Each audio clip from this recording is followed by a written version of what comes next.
কোথায় এলাম প্রভু, আমরা যে অগ্রদ্বীপে এসে পড়েছি দয়াময় বেশ, তবে আর বিলম্ব নয়, যাও এখানে সকল ভক্তের সেবার আয়োজন করো। যেমন কথা তেমনই কাজ মা, বিলম্ব না করে তাড়াতাড়ি রন্ধন করে মহাপ্রভুকে সেবা দেবে। আর যেই না আজও সেবা হয়ে গেল, আজ আমার মহাপ্রভু এসে হাতটা বাড়িয়ে দিল, গোবিন্দ দাও। আর যেই না বলেছে দাও, গোবিন্দ ঘোষের মনে তো আনন্দ ধরে না। প্রভু আমি তো জানতাম না তুমি কালও চেয়েছ আর আজও চাই। কি করলো?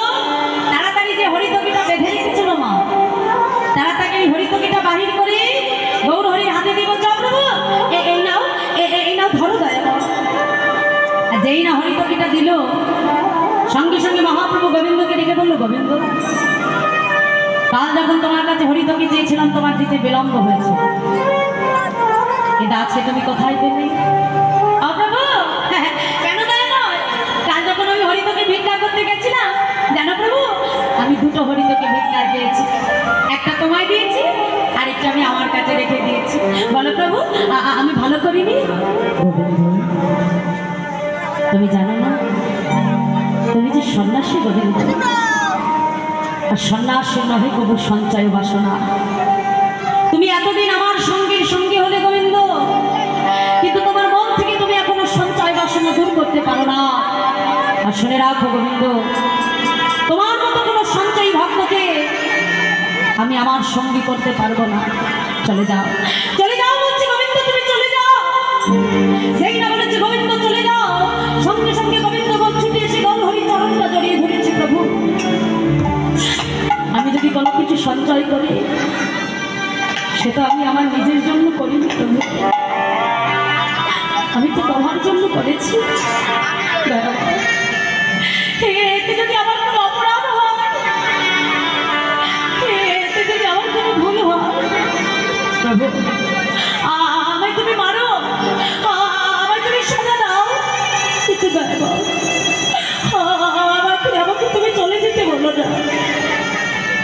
গৌর হরি গোবিন্দ ঘোষের কোনো কথাই শুনবো না মা।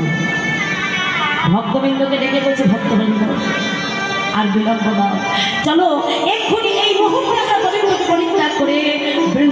উদ্দেশ্যে যাত্রা করে। গোবিন্দ ঘোষকে পরিত্যাগ করে যখন আমার মহাপ্রভু চলে যাচ্ছে, গোবিন্দ ঘোষ অগ্রদিকের ধরায় গড়াগড়ি খেয়ে বলে, প্রভু বেশ তুমি চলে যাচ্ছ, যাও না, এবার চলে যাও, কিন্তু এটাও তুমি জেনে দেখো প্রভু, আমি যদি প্রকৃত তোমার ভক্ত হই, আমি যদি প্রকৃত তোমাকে মনে প্রাণে একদিনও ডাকার মতো দেখে থাকি, এক পক্ষকালের মধ্যে তোমাকে আমার কাছে ফিরে আসতেই হবে, আসতেই হবে, আসতেই হবে।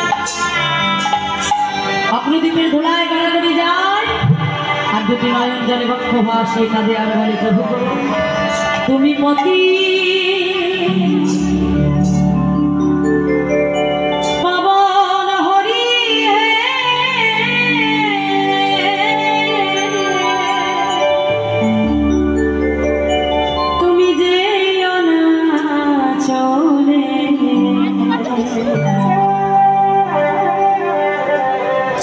তুমি কৃপা করে দয়াল গো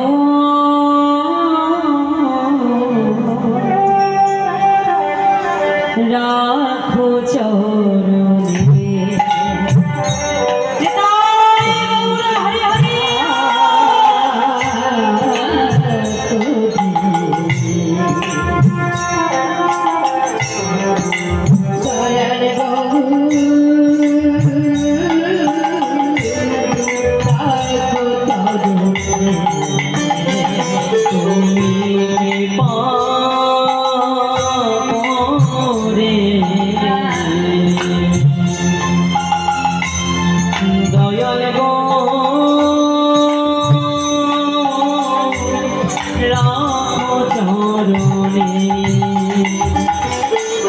শুনেছি তুমি নাকি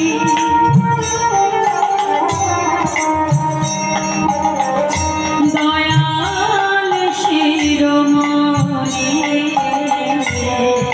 শুনেছি তুমি নাকি দয়াল শিরোমণি, শুনেছি তুমি নাকি দয়াল শিরোমণি, শুনেছি তুমি নাকি দয়াল শিরোমণি, নাম প্রচার দিতে এলে তুমি প্রেমের খনি, ঠাকুর তুমি প্রেমের খনি, দিবানিশি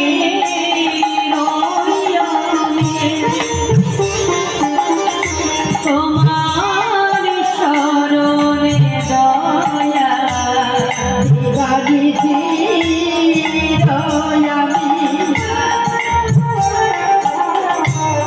তোমার শরণে দয়া, দিবানিশি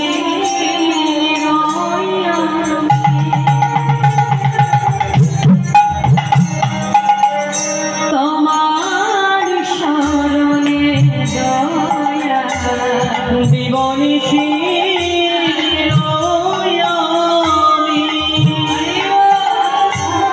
তোমার শরণে দয়া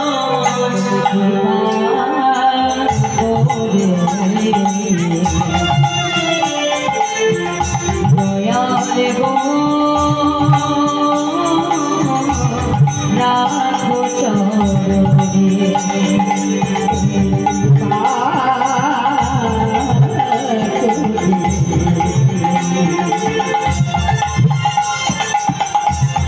দয়াল গো রাখো চরণে।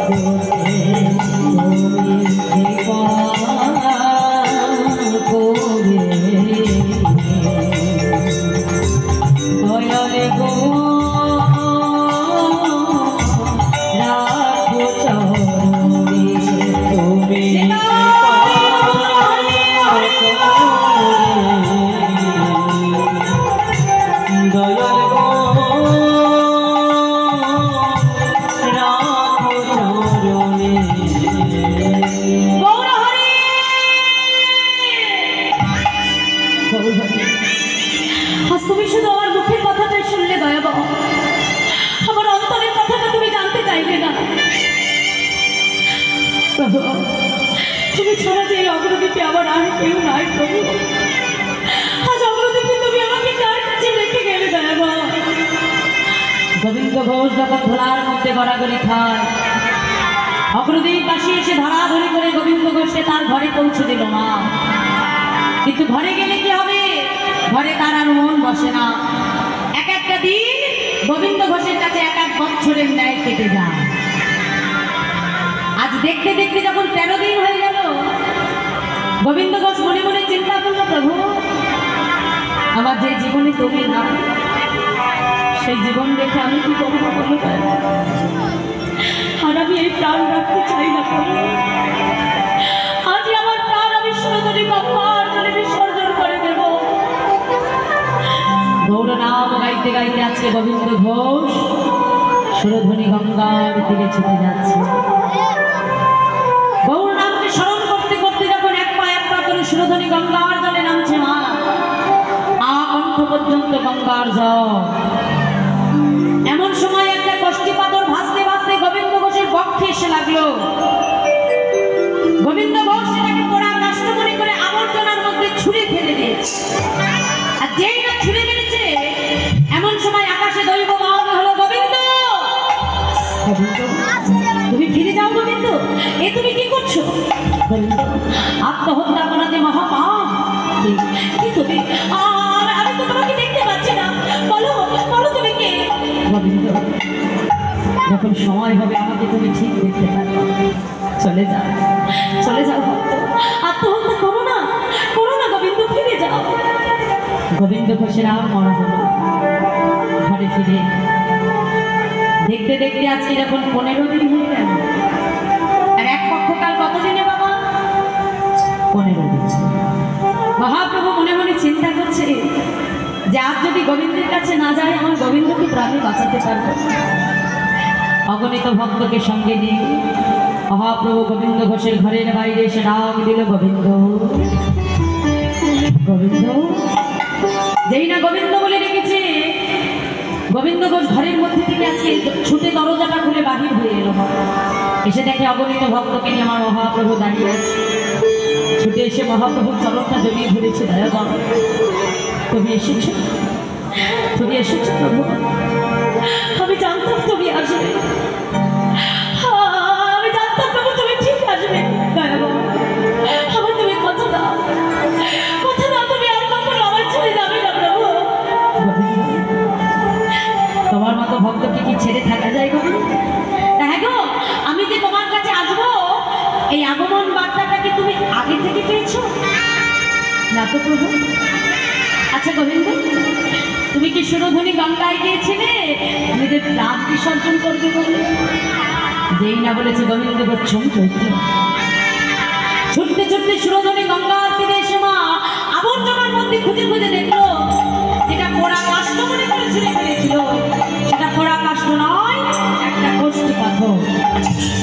আর যেই না দেখলো কষ্টি পাথরটাকে বুকের মধ্যে নিয়ে ছুটতে ছুটতে প্রভুর কাছে এসেছে, এই কি তোমার আগমন বার্তা? হ্যাঁ গোবিন্দ, এটাই আমার আগমন বার্তা। তুমি জানতে চাইবে না এই কষ্টি পাথর দিয়ে আমি কি করব? কি করবে প্রভু? এই কষ্টি পাথর দিয়ে আমি তোমার ঘরে একটি গোপীনাথ বিগ্রহ তৈরি করব। শোনো গোবিন্দ, আর তোমার দ্বারাই অগ্রদীপের মাটিতে গোপীনাথের সেবা পূজার প্রচার হবে। আর শোনো, একা একা তোমার সংসারে মন বসবে না, তাই যত তাড়াতাড়ি পারো সুকন্যা দেখে তুমি বিবাহ করো। আর আজ থেকে তুমি আমায় ভুলে যাও। আর যেই না বলেছে আমায় ভুলে যাও, গোবিন্দ ঘোষ সঙ্গে সঙ্গে ছুটতে ছুটতে এসে মহাপ্রভুর হাতটা ধরে টানতে টানতে গৌর হরিকে ঘরের মধ্যে ঢুকিয়ে বাহির থেকে শিকলটা তুলে দিল। একবার তুমি আবার ছেড়ে চলে গেছো, আর আমি তোমাকে যেতে দেবো না, আর আমি তোমাকে ছেড়ে থাকতে পারবো না দয়াবান, আমি তোমাকে কিছুতেই যেতে দেবো না প্রভু। বাহির থেকে শিকলটা তুলে যেই না ঘরের বাইরে পা রাখলো না। ভগবানকে কি কখনো শিকলে বেঁধে রাখা যায় বাবা? যায় না। আজ বাহির থেকে শিকলটা তুলে যেই না গোবিন্দ ঘোষ ঘরের বাইরে পাটা রাখলো, কি দেখলো জানো বাবা?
সেবা দেবে, জেনে রেখো সেই সেবা আমি গ্রহণ করব।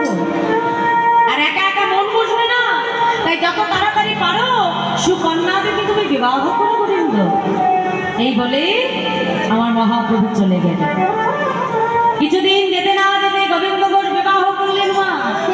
স্ত্রীর নাম হলো মাধবী। আর যেদিন থেকে মাধবী ঘরে এলো সেদিন থেকে ভগবানের সেবা হতে লাগলো দিনে 3 বার। আগে ভগবানের সেবা হতো কয়বার? দিনে 4 বার। আর যেদিন থেকে স্ত্রী ঘরে এলো সেদিন থেকে ভগবানের সেবা কমে হলো 3 বার। আর দেখতে দেখতে তাদের কোল আলো করে ফুটফুটে একটা পুত্র সন্তান হলো। আর যখন থেকে সন্তান এলো তখন থেকে ভগবানের সেবা হতে লাগলো দিনে 2 বার। ভগবান দেখছে বা বাবা গোবিন্দ, তাহলে একে একে সবাইকে পেয়ে দেখছি তুমি আমায় ভুলে যাচ্ছ। বেশ, তাহলে যেমন করে আমি তোমাকে সব দিয়েছি তেমন করে তোমার কাছ থেকে সব মায়ার বাঁধন ছিন্ন করে। ভগবান যেমন কাউকে দিতে পারে মা, আবার মুহূর্তের মধ্যে কেড়েও নিতে পারে। কথায় বলে আজকে যে রাজাধিরাজ কাল সে পথে ভিখারি। তাহলে আজ হয়তো তোমার কাছে সবই আছে মা, কিন্তু কাল ভগবান তোমার কাছ থেকে কেড়ে নিতে 1 মুহূর্ত সময় লাগাবে। তাহলে দেখো ভগবান যেমন দিতেও পারে তেমন নিতেও পারে না। তা আজ যে আমরা এই যে হরিনাম শুনতে বসেছি, তাই যে হরিনাম যে আমরা শুনছি মা, তাহলে এই জগতে যারা হরি ভজন করে, যারা হরিনাম শ্রবণ করে, শেষের দিনে তাদের কি হয় বাবা? আর যারা গোবিন্দ ভজন করে না, কৃষ্ণ ভজন করে না, শেষের দিনে তাদের কি হয়? এই যে দেখো আজ যে তোমরা হরিনাম শ্রবণ করছো বাড়ির কর্ম ফেলে রেখে, তাহলে এমনি এমনি শুনছো না। এই হরিনাম শুনলে কি হয় জানো মা? একদিন ছিল প্রভুপাদের কাছে তার এক শিষ্য প্রশ্ন করলো, বাবা এই জগতে যারা হরি ভজন করে, কৃষ্ণ ভজন করে, তাদের কি হয়?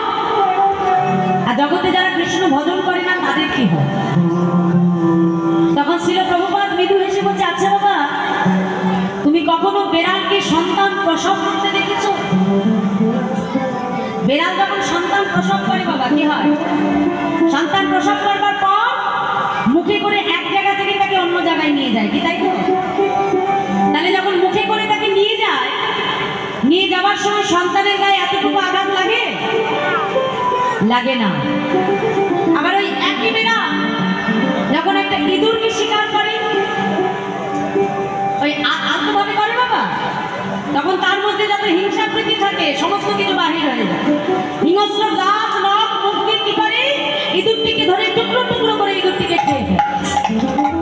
ভেবে দেখো একই বিড়াল যখন সন্তানকে নিচ্ছে তখন তার গায়ে এতটুকু আঘাত লাগছে না, কিন্তু যখন ইঁদুর শিকার করছে তখন ইঁদুরটিকে ধরে টুকরো টুকরো করে ফেলছে। ঠিক তেমনি এ জগতে যারা হরি ভজন করে ভগবান শেষের দিনে তাদেরকে সন্তানের মতো করে আলতোভাবে বৈতরণী নদী পার করে নিয়ে যায়। নিতাই গৌর হরি বল। আর যারা কৃষ্ণ ভজন করে না শেষের দিনে ভগবান কি করে? হ্যাঁ, তাদেরকে ইঁদুরের মতো করে তাদের দুঃখ কষ্ট যন্ত্রণা সহ্য করে নরক যন্ত্রণা ভোগ করতে হয়। তাহলে এমনই হলো হরিনামের গুণ। এই হরিনাম একবার আস্বাদন করলে, শ্রবণ করলে জীবের সমস্ত পাপ দূরীভূত হয়ে যায়। হ্যাঁ, জয় রাধে রাধে। তাহলে আজকে দেখো গোবিন্দ ঘোষের যখন পুত্র সন্তান ভূমিষ্ঠ হলো, পুত্রের নাম রাখা হলো গোপীনাথ। পুত্রের নাম কি রাখলো? গোপীনাথ, তাই তো? আগেকার দিনে সন্তানেদের নাম রাখা হতো ভগবানের নাম, কিন্তু এখনকার দিনে রাখা হয় বাবা কি নাম রাখা? সিরিয়াল দেখে দেখে নাম। হ্যাঁ, জন্টু মন্টু কালটু বল্টু বল্টু, তাই তো? হ্যাঁ, বড় ছেলের নাম যদিও রাখা হয় ঝন্টু, তাহলে মেজো ছেলের নাম কি রাখতে হবে? মন্টু, তাই তো?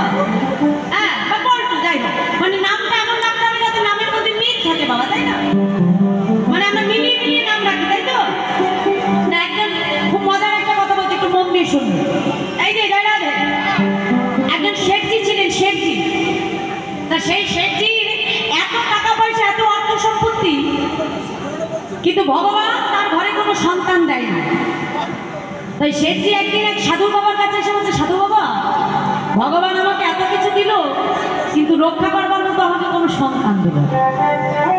তা সাধু বাবা কি করলো, একটা ফল নিয়ে শেঠের হাতে দিয়েছে, দিয়ে বলছে, শোনো, এই ফলটা তুমি তোমার স্ত্রীকে খাওয়াবে, দেখবে 1 বছর যেতে না যেতে তোমার স্ত্রী গর্ভবতী।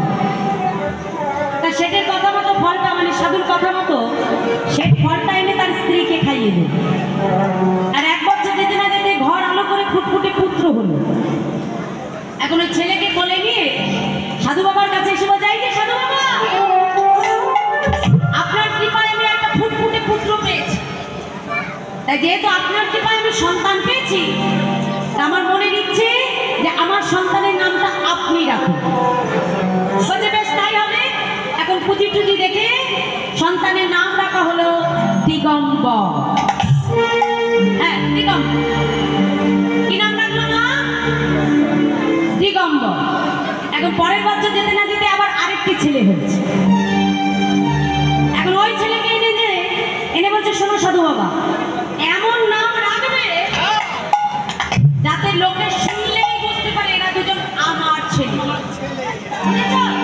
বলছে, বেশ তাই হবে। তা বড় ছেলের নাম রেখেছিল দিগম্বর, এই ছেলের নাম রাখলো পীতম্বর। হ্যাঁ, পীতম্বর। পরের বছর যেতে না যেতে আবার আরেকটি ছেলে হয়েছে। শর্ত কি মা? শর্তটা কি বাবা? মিলিয়ে মিলিয়ে নাম রাখতে হবে, এটাই হলো একমাত্র শর্ত। এখন আবার যখন ছেলেকে নিয়ে এসেছে, এখন সাধু বাবা চিন্তা করছে এই ছেলের কি নাম রাখা যায়। এখন বড় ছেলের নাম রেখেছিল দিগম্বর, মেজ ছেলের নাম পীতম্বর, এই ছেলের নাম রাখলো শ্বেতাম্বর। পরের বছর যেতে না যেতে আবার আরেকটি ছেলে হলো। হ্যাঁ, আগে মোটে হচ্ছিল না, এখন প্রত্যেক বছর বছর। কি মা, ভগবানের কৃপা হলে এমনই হয় মা। এমনও হয় যে কোনো ঘরে সন্তান হচ্ছে না, আবার ভগবান এমন কৃপা করলে একসঙ্গে যমজ সন্তান হয়ে যায়। তাহলে সবই তো তারই ইচ্ছা মা, তাই না? ভগবান যা চাইবে তাই হবে তো। হ্যাঁ, তাহলে পরের বছর যখন আবার আরেকটা ছেলে হলো, তার নামটা হলো নীলাম্বর। তাহলে কয়টা ছেলে হয়েছে? কয়টা মায়েরা দেখাও, হাত তুলে দেখাও, কয়টা? 4টি, 4টি, তাই তো? হ্যাঁ, এইবার দেখো, পরের বছর যেতে না যেতে আবার একসঙ্গে দুটো যমজ পুত্র হয়েছে। এখন ওই যমজ ছেলেকে নিয়ে যখন সাধু বাবার কাছে এসে দাঁড়ালো, সাধু বাবা দেখছে সর্বনাম। হ্যাঁ, প্রত্যেক বছর বছর ছেলে নিয়ে আসে, এত নাম আমি পাবো কোথায়? আবার যেমন তেমন নাম রাখলে হবে না মা, মিলিয়ে মিলিয়ে নাম রাখতে হবে। এখন সাধু বাবা একবার এপাশে যায়, একবার ওপাশে যায়, কি নাম রাখতে মা চিন্তা করে পাচ্ছে না। এখন অনেক ভাববার পরে শেঠ দিকে ডেকে বলে, এই যাও তোমার ছেলের নাম আমি পেয়ে গেছি। হ্যাঁ, পেয়ে গেছি। বলে, তা কি নাম রাখলি? বলে, এই যে তার আগে একটা কথা দিতে হবে, এই যে এরপরে আর হবে না তো? আর হবে না? বেশ, আর কিন্তু আমি নাম রাখতে পারবো না বাবা, ঠিক আছে? কথা দিচ্ছ? বেশ। এই যে শোনো, তোমার বড় ছেলের নাম রেখেছিলাম কি? কি নাম বলে বলো? দিগম্বর। তারপরে পীতাম্বর, তারপরে শ্বেতাম্বর, আর তারপরে ছেলে নীলাম্বর। বলছে, শোনো বলি, তোমার বাকি 2 ছেলের নাম রাখলাম আমি, এই যে নভেম্বর আর ডিসেম্বর, নিতাই গৌর হরে কি নাম রাখলো? নভেম্বর ডিসেম্বর দুটো মাসের নাম রেখে দেয়, তাতে সে খুশি হয়ে গেছে। মানে মিলাতে মিলাতে কি এমন জায়গায় এসে মিলাই আর কোনো হুঁশ থাকে না। আবার এখনকার দিনে তো আমাদের ঘরের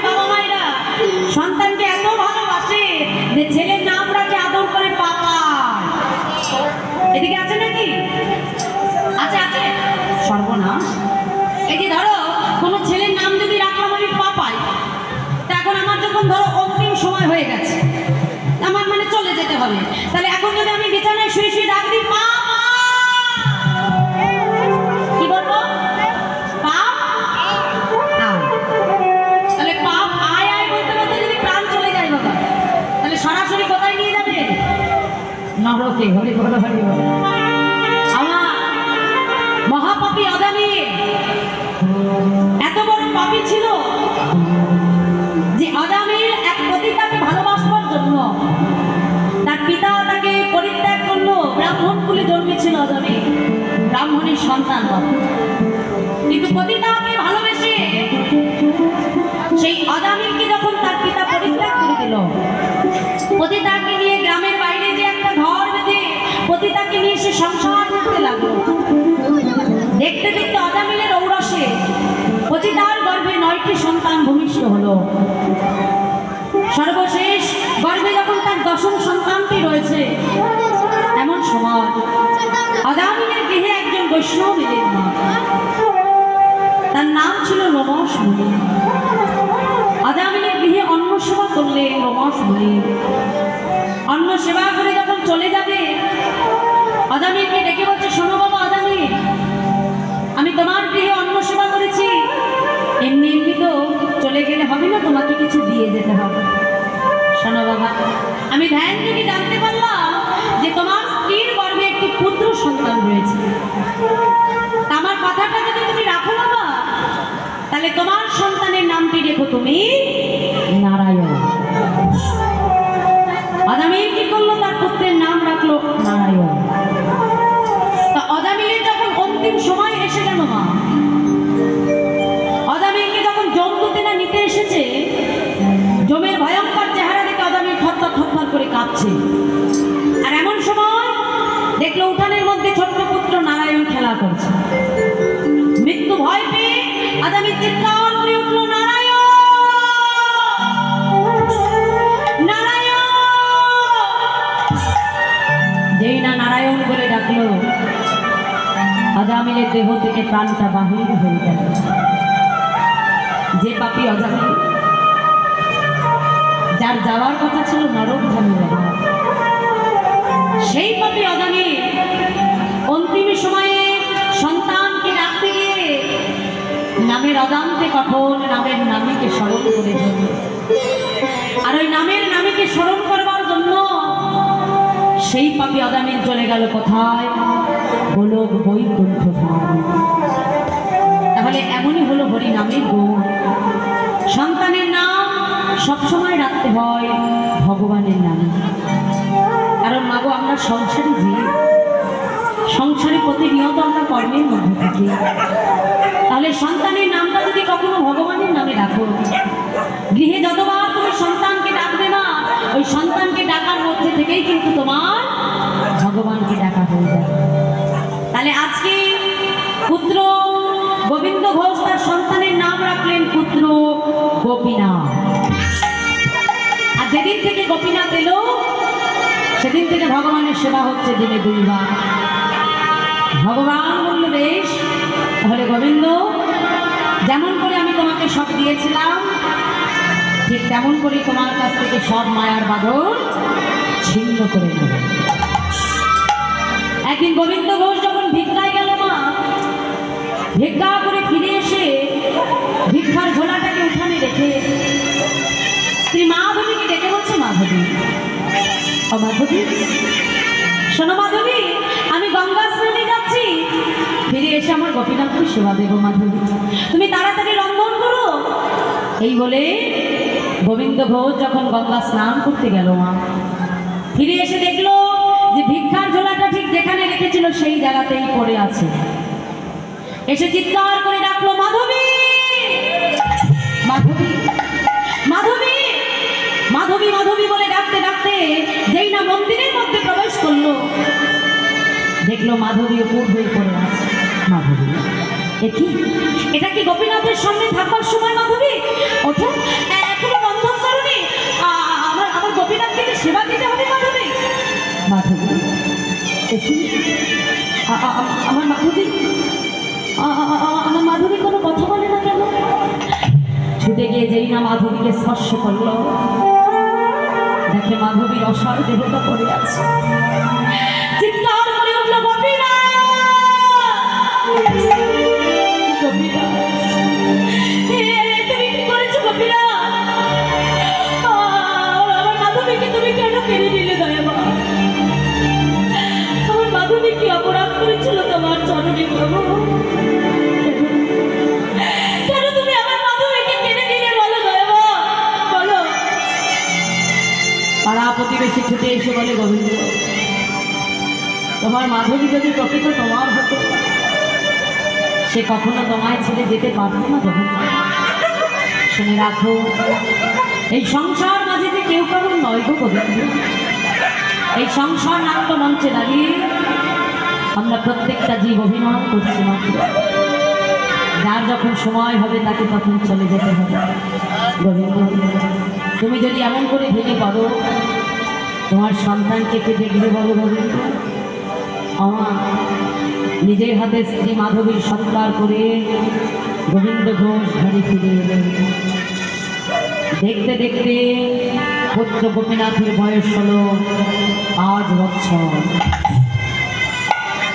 পুত্র গোপীনাথ যখন মাঠে খেলতে যায়, খেলার শেষে দেখে সবার মায়েরা এসে তার সন্তানকে আদর করে, চুম্বন করে, কিন্তু গোপীনাথকে কেউ আদর করে না, কেউ চুম্বন করে না, গোপীনাথকে কেউ করে তুলে দেয় না। ছুটতে ছুটতে বাবার কাছে এসে বলছে, বাবা ও বাবা, এ জগতে সবার তো মা আছে, কিন্তু বলতে পারো আমার মা কোথায় আছে? বলো না বাবা, আমার মা কোথায় আছে? বাবা, এ জগতে যে সন্তান তার পিতা মাতাকে হারায়, একমাত্র সেই বুঝতে পারে বাবা যে পিতা মাতাকে হারানোর কতটা বেদনা, কতটা যন্ত্রণা। আজ পুত্র গোপীনাথ মন্দিরে বিগ্রহ গোপীনাথের সম্মুখে এসে বিগ্রহ গোপীনাথের চরণ দুটোকে বুকের মধ্যে জড়িয়ে ধরেছে। গোপীনাথ বলো আমার মা কোথায়? হস্তমুখে বলতে হবে আমার মা কোথায় গোপীনাথ? নয়ন জলে বক্ষ ভাসিয়ে কাঁদে আমি বলে, গোপীনাথ বলে দা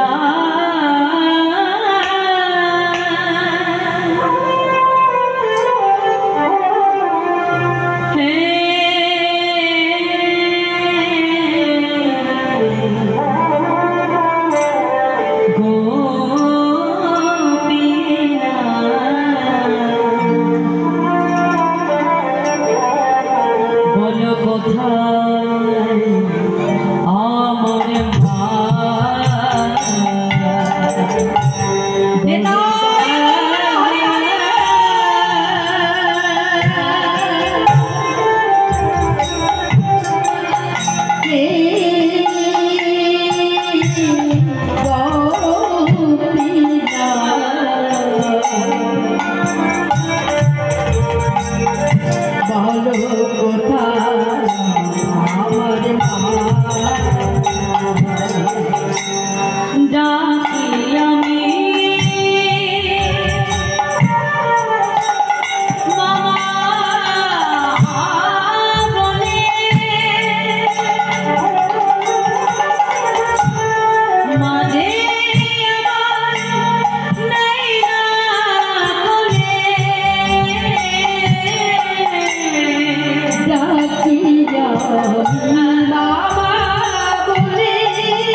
আমার মা কোথায় আজ তোমাকে বলতে হবে গোপীনা।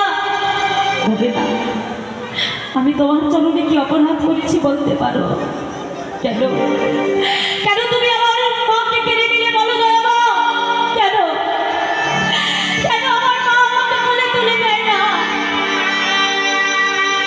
কেন আমার মা আমাকে গোপীনাথ বলে আদর করে না? কেন আমার মা আমাকে কখনো চুম্বন করে না? বলো গোপীনাথ, আমি কি অপরাধ করেছি তোমার চরণে দয়া মা? কেন কেন তুমি আমার মাকে কেড়ে নিলে প্রভু? কেন তুমি আমার মাকে কেড়ে নিলে? সন্তানের কষ্ট আর সইতে পারে না গোবিন্দ গো।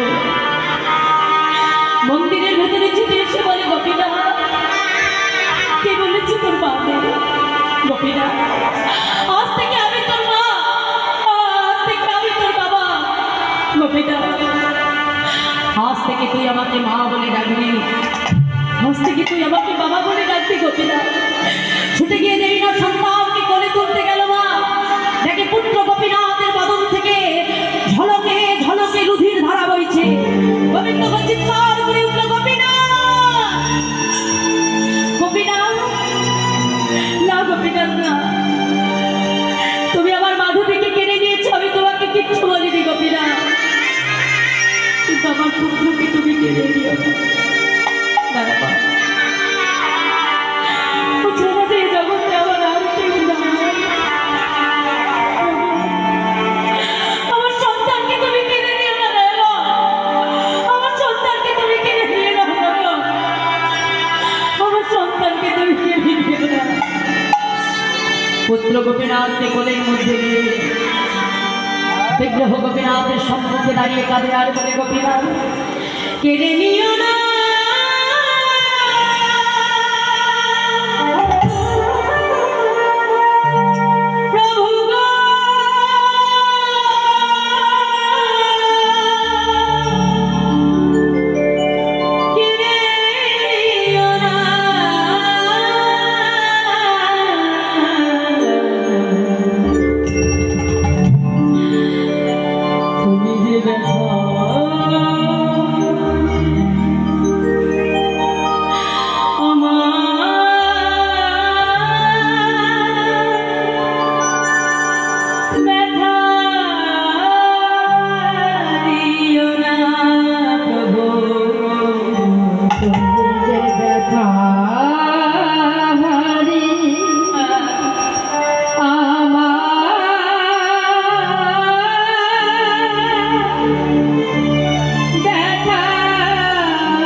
আমি তো তোমার কাছে সংসার চাইনি, আমি তো তোমার কাছে স্ত্রী চাইনি, আমি তো তোমার কাছে পুত্র চাইনি। গোপীনা,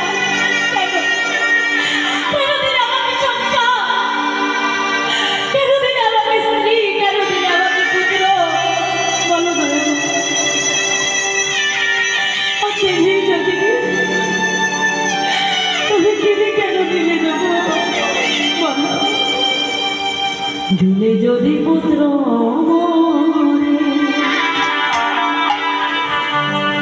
তবে কেড়ে কেন নিতে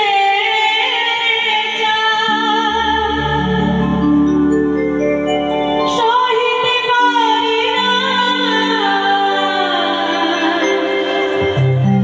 প্রভু গো।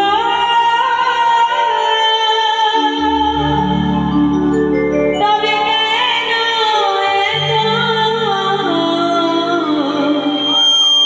দুঃখ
শুনে রাখো গোপীনা, আজ থেকে এই গোবিন্দ ঘোষ আর তোমার সেবা পূজা করবে না।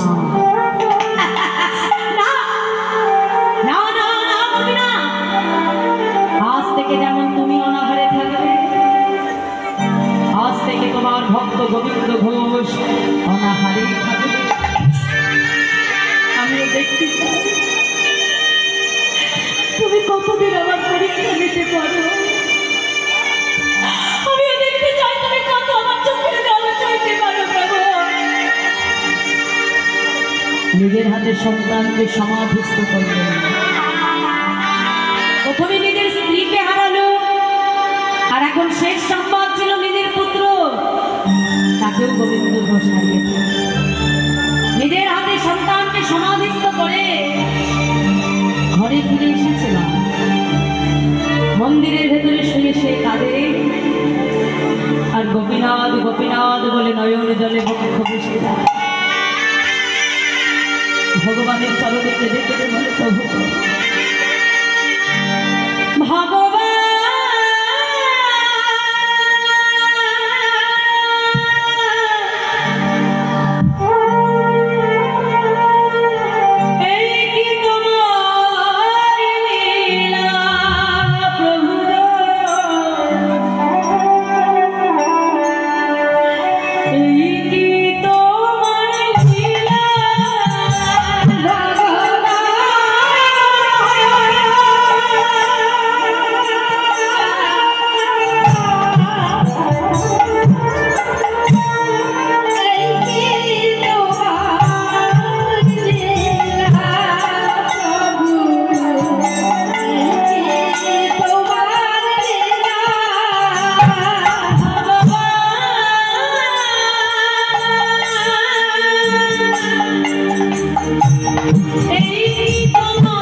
ভগবান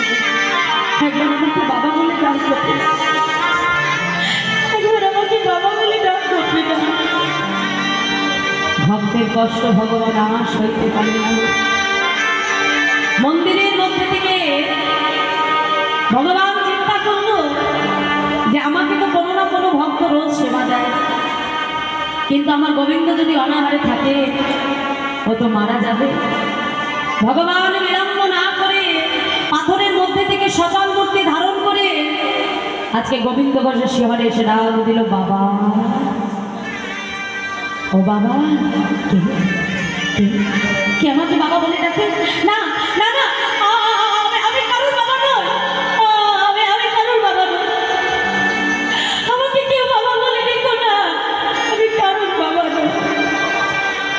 বাবা, এ জগতে কোনো পিতার যদি দুই সন্তান থাকে, পিতা যদি কখনো একটি সন্তানকে হারিয়ে ফেলে, আরেকটি সন্তানকে কি অনাহারে রেখে দেয়? আজ 3 দিন হয়ে গেল তুমি আমাকে সেবা দাওনি। বাবা, আমাকে সেবা দাও।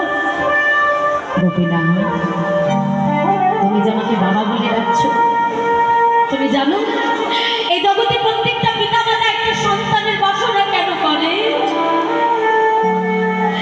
যাতে শেষের দিনে ওই সন্তান নিজের হাতে পিতা মাতার অন্তিম ক্রিয়ার সমাধান করে। গোপীনা, তুমি তো এমন কাউকে রাখলে না গোপীনা, যে শেষের দিনে আবার অন্তিম ক্রিয়ার সমাধান করবে। গোপীনা,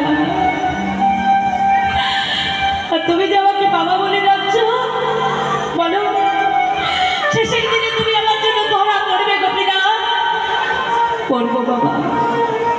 আমার জন্য তুমি কাছা করবে? করবো বাবা। আমার জন্য তুমি অফিসে অন্য খাবে? গোপীনা, খাবো বাবা। গোপীনা, আচ্ছা আমার জন্য তুমি পিণ্ড দেবে? বাবা, আজ আমি তোমার সন্তানদের কথা দিলাম, যতদিন পৃথিবীতে চন্দ্র সূর্য উদয় হবে, ততদিন আমি তোমার সন্তান হয়ে নিজের হাতে তোমার অন্তিম ক্রিয়া সমাধান করব। দেখেছো গোপীনা, আমি তোমার কেমন বাবা? ও গোপীনা, একটু অপেক্ষা করো, আমি এক্ষুনি আসছি। ছুটে গিয়ে 2-3 বাড়ি থেকে ভিক্ষা করবো। ভিক্ষা করে যা কিছু পেয়েছি রন্ধন করে গোপীনাথকে সেবা দিয়েছি। দেখতে দেখতে গোবিন্দ ঘোষের অন্তিম সময় হয়ে গেল। গোপীনাথকে দেখে বলছে, গোপীনাথ, আমাকে একটু মন্দির থেকে চরণামৃত এনে দিবি বাবা। দেখো, আজ কিন্তু তার মনে নেই যে তার কাছে যে গোপীনাথ আছে সে তার সন্তান নয়, সে হলো বিগ্রহ গোপীনাথ। শেষের দিনে কিন্তু আমাদের প্রত্যেকটা জীবেরই এমন স্মৃতির বিস্মরণ ঘটবে। তাই আজ যখন গোবিন্দ ঘোষের অন্তিম সময় এলো, তার স্মৃতির বিস্মরণ হয়ে গেল।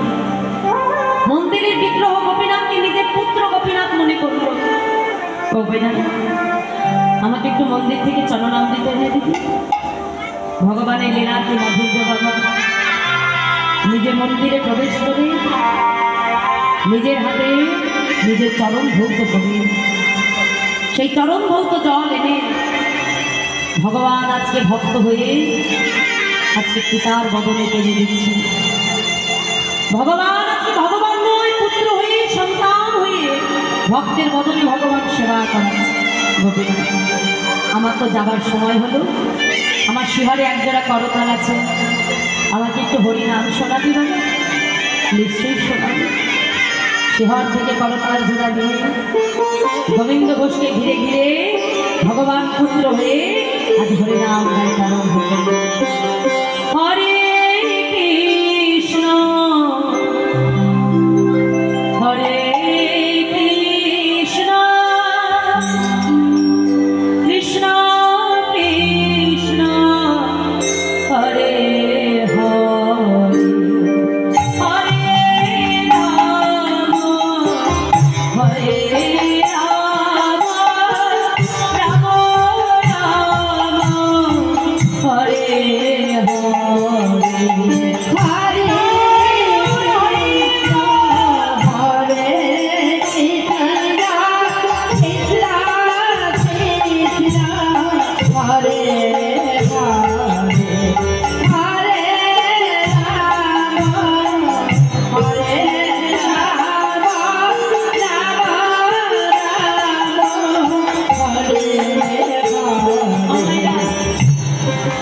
গোবিন্দ ভক্ত ছিল, তাই সে জানতো সে দেহ রাখবে, কিন্তু আমরা তো কেউ ভক্ত নই।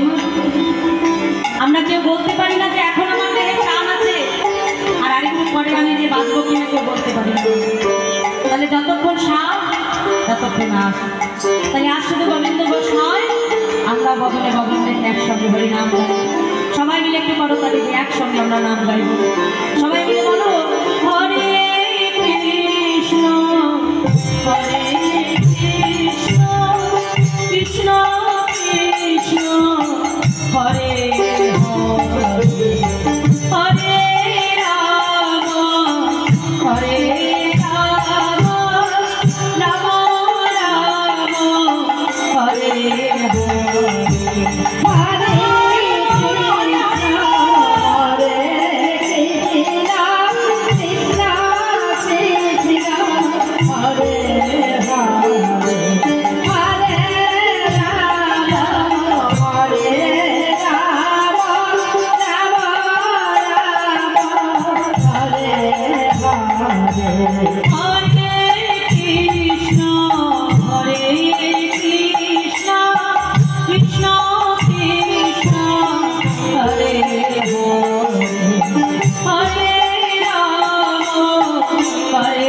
রাম রাম রাম হরে হরে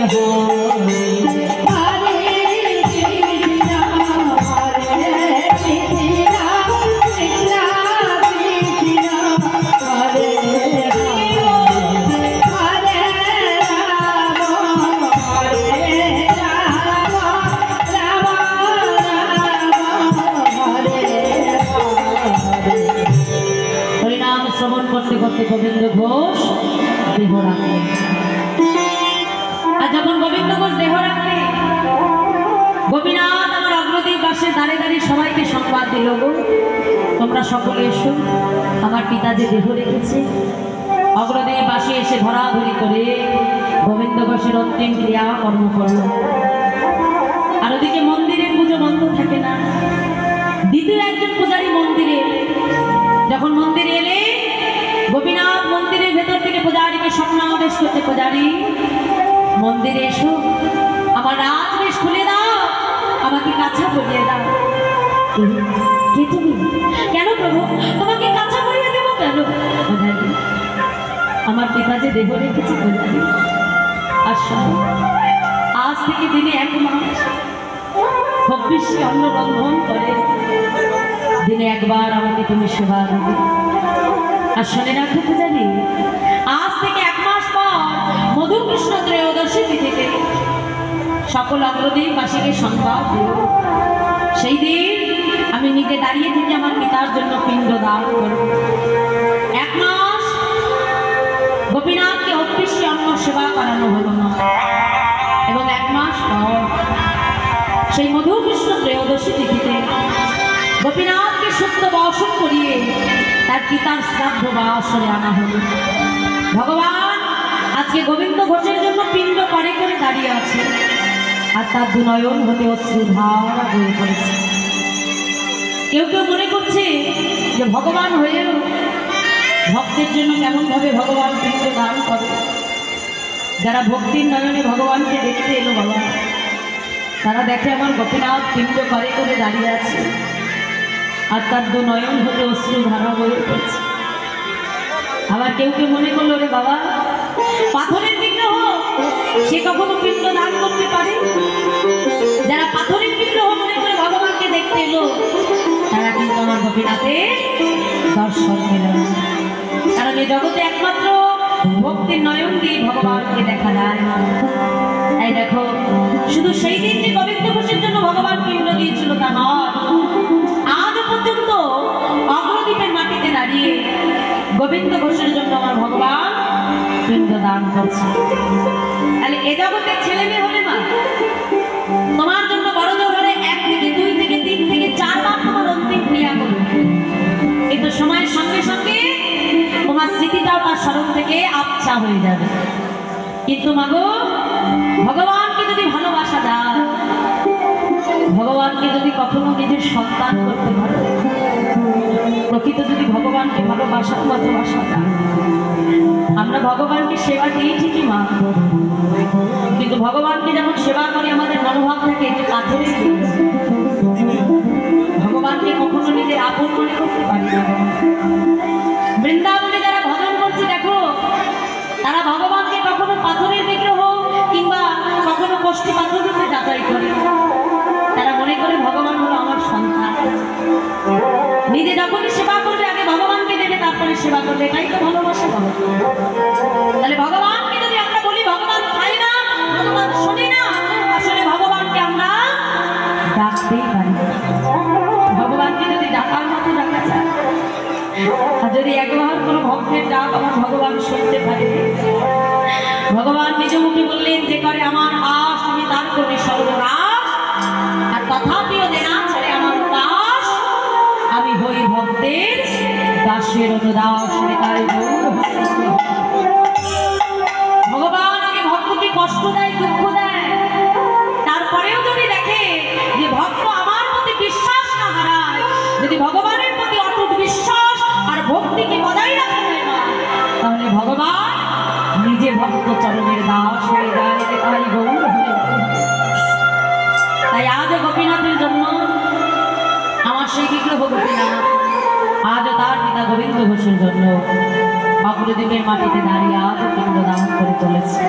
এবং যতদিন পৃথিবীতে চন্দ্র সূর্যোদয় হবে বাবা, ততদিনই কিন্তু অগ্রদ্বীপের মাটিতে গোবিন্দ ঘোষের জন্য গোপীনাথ অমনভাবে পিণ্ডদান করে। একবার হলেও যে দেখে এসো চৈত্র মাসে যখন পরাকান্দির মেলা হয়, ওই একই তিথিতে অগ্রদ্বীপে হয় অগ্রদ্বীপের মেলা, আর ওই দিনই গোপীনাথ পিতা গোবিন্দ ঘোষের জন্য পিণ্ডদান করে। তাই গোবিন্দ ঘোষ যখন দেহ রাখছিলেন তখন তার মনের বাসনা ছিল যে ভগবান যেন তার পুত্র হয়ে নিজের হাতে তার অন্তিম ক্রিয়া সমাধান করে। তাই আজও সেই মধু কৃষ্ণ ত্রয়োদশী তিথিতে আজও গোপীনাথ পিতার জন্য একইভাবে পিণ্ডদান করে যাচ্ছে। তাহলে বোঝা গেল মায়েরা যে ভগবান ভক্তকে কত কঠিন পরীক্ষাই না করে, কিন্তু কখনো ভগবানের প্রতি বিশ্বাস আর ধৈর্য হারানো হবে। সবসময় তার চরণে বিশ্বাস রাখতে হবে, ভক্তি রাখতে হবে। আর শাস্ত্রে বলছে ভক্তি যার কৃষ্ণ তার সর্বশাস্ত্রে কয়, আর ভক্তি না থাকিলে জীবে কৃষ্ণ দর্শন। আসুন আজ আমাদের লীলা আমরা এখানে বিস্তার করবো। রাধে রাধে। তাই আজ মহাজন লীলার এক পাশে দাঁড়িয়ে বলছে দেখো দেখো, ভক্তের বাসনা প্রভু পূরণ করিল, ভক্তের বাসনা প্রভু পূরণ করিল, ভক্তের বাসনা প্রভু পূরণ করিল, বাসনা প্রভু পূরণ করিল।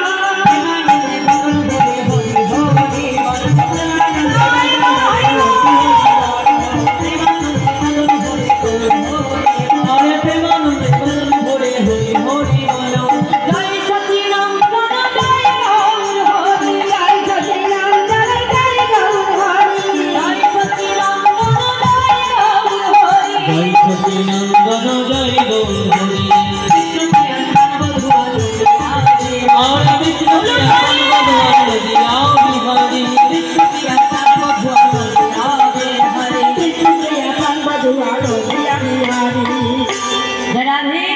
আসুন মায়েরা নিতাই গৌর হরিবল দেওয়ার আগে ছোট্ট করে একটা পাবে তো, ওঠো ওঠো সবাই মিলে একটা আনন্দ করি। চলো আজ আছি কাল নেই কে বলতে পারে? হ্যাঁ রাধে, চলো সবাই মিলে একটা আনন্দ করবো উঠে দাঁড়িয়ে।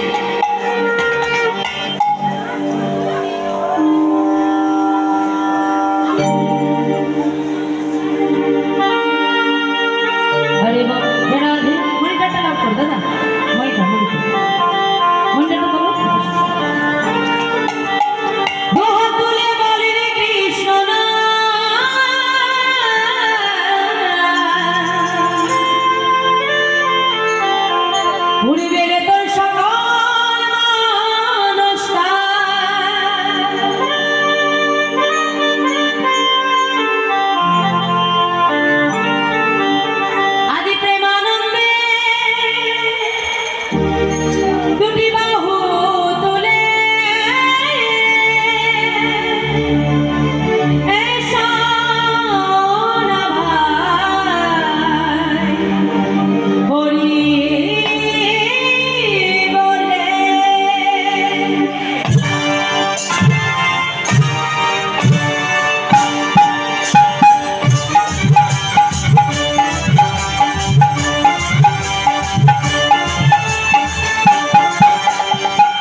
কৃষ্ণ বলে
কৃষ্ণ বলে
কমিটির তরফ থেকে রাধে রাধে জপা করো এই গানটা রিকোয়েস্ট।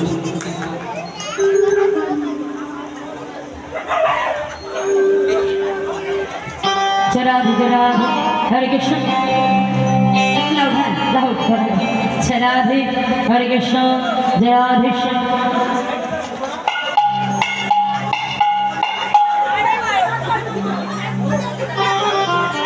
राधे तेरी चरणों की भूल जो मिल जाए सच कहते हो राधे मेरा जन्म सफल हो जाए। प्रेम से बोलिए राधा रानी की जय।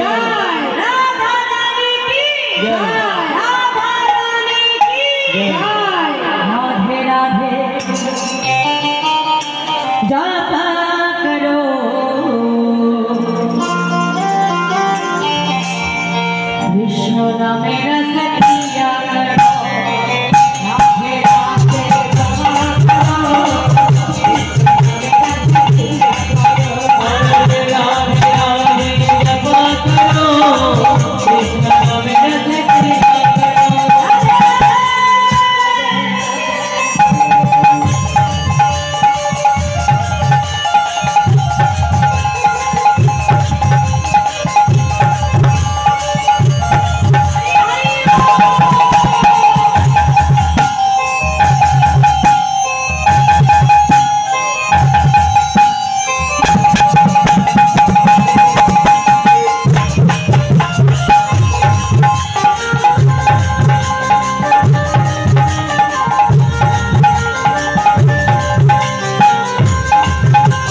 झुकाया करो।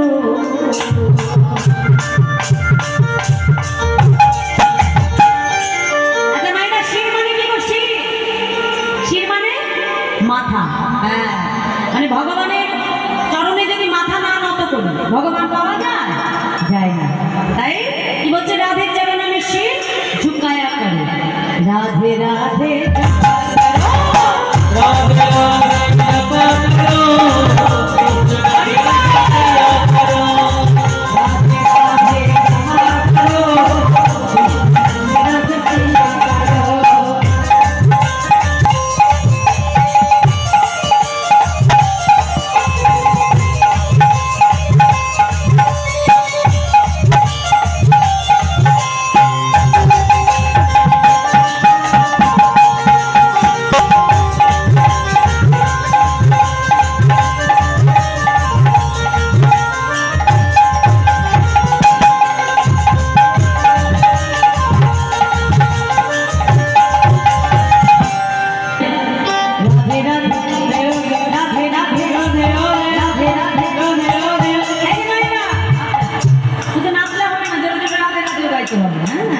আমি এক একটা করে বলবো, জোরে জোরে রাধে রাধে বলবে, ঠিক আছে?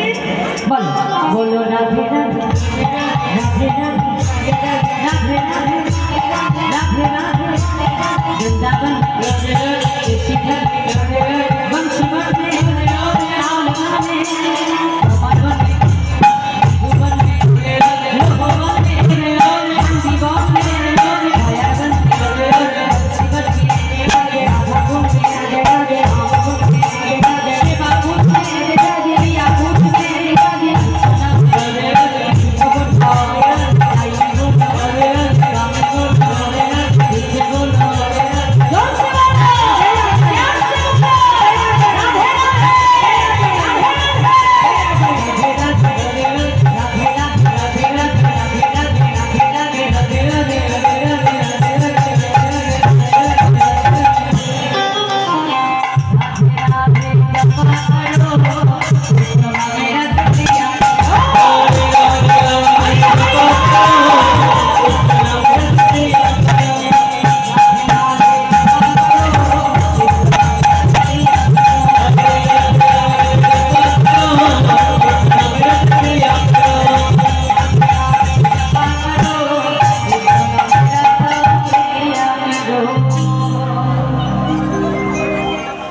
Hare Krishna